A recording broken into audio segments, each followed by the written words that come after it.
একটু শক্ত হইলেও মাফ করে দিয়েন।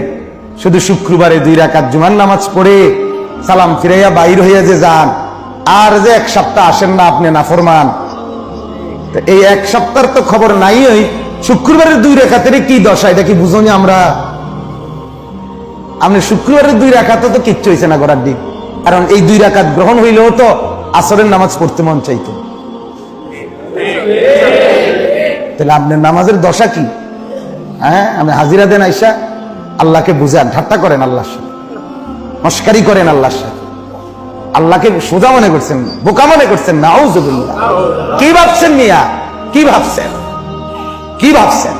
একটা বিল্ডিং এর ঘরে থাকেন, কয়টা টাকা রোজগার করেন, আর এই ফাঙ্গাস তেলাপিয়া ফার্মের মুরকার কক মুরকা দিয়ে ভাত খান, ধন্যবাদ কাঁচামরিচ টমাটো আলুর ভর্তা, এটা দিয়ে নিজেকে খুব বুদ্ধিমান মনে করছেন না?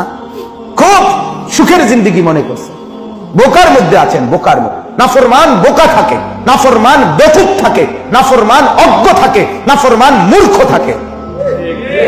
মূর্খ হয় সে। কোন পাপী শিক্ষিত না, পাপী মূর্খ। পাপী নিজেকেই চিনে না, সে মূর্খ না তো কি?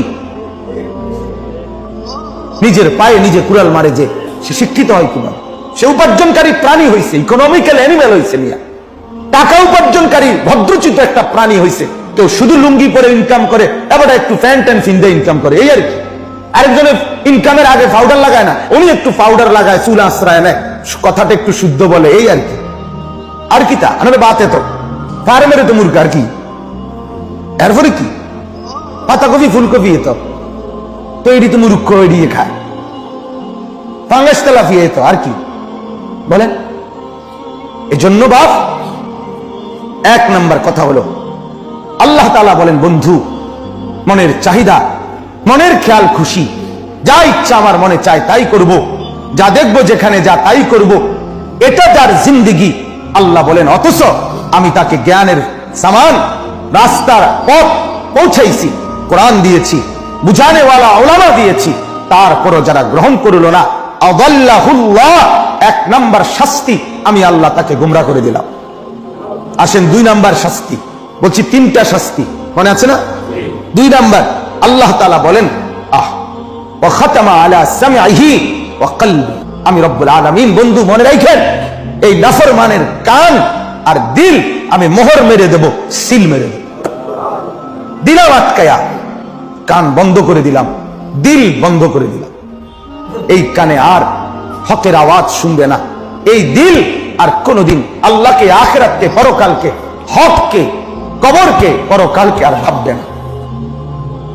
মনেই হবে দিল বন্ধ, কান বন্ধ। ওয়া খাতামা আলা সামঈহি ওয়া কলবি।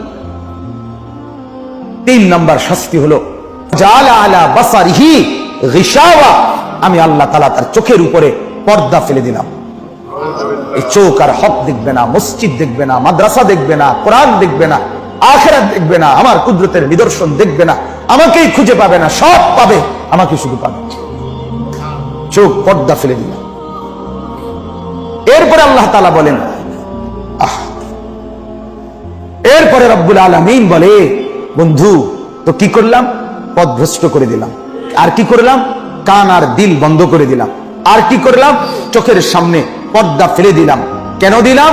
মনের চাহিদা মতো চলে, আমার হুকুম মতো চলে না। এবার আল্লাহ নিজেই বলে বন্ধুকে, ফামান ইয়াহদিহি মিন বাদিল্লাহ। আল্লাহ বলে, বন্ধু এবার বলেন তো, এই নাফরমানকে আমি আল্লাহকে বাদ দিয়ে আর কে হেদায়েত দিবে? বলেন বন্ধু, তারে আর পথ দেখাবে কে? ওয়ালাকিন্নাল্লাহ ইয়াহদি মান ইয়াশাউ ইলা সিরাতিন মুস্তাকিম। আল্লাহ বলে, আমি তো যাকে ইচ্ছে করি সিরাতে মুস্তাকিমের হেদায়েত আমি আল্লাহই দিয়ে থাকি। সেই আমি যখন পথ থেকে ছড়াই দিলাম, সেই আমি যখন কান বন্ধ করে দিলাম, আমি যখন চোখ পর্দা ফেলে দিলাম, আমি যখন দিল বন্ধ করে দিলাম, ফামান ইয়াহদিহি মিন বাদিল্লাহ, এবার আমাকে বাদ দিয়ে হেদায়েত দিবে কে? কে তাকে ডাকবে আলোর দিকে? কে তাকে ডাকবে জাহান্নাম থেকে বাঁচবার দিকে? কে তাকে পথ দেখাবে জান্নাতের দিকে? আফালা তাযাক্কারুন। আল্লাহ বলে, বান্দা তবুও কি উপদেশ গ্রহণ করবে না? তবুও কি ভাববে না? তবুও কি বুঝবে না? তবুও কি মালিকের কথা শুনতে চাইবে না? তবুও কি মনিবের গোলামি করবে না? বলেন, করবো ইনশাআল্লাহ। বলেন বলেন, সবাই বলেন।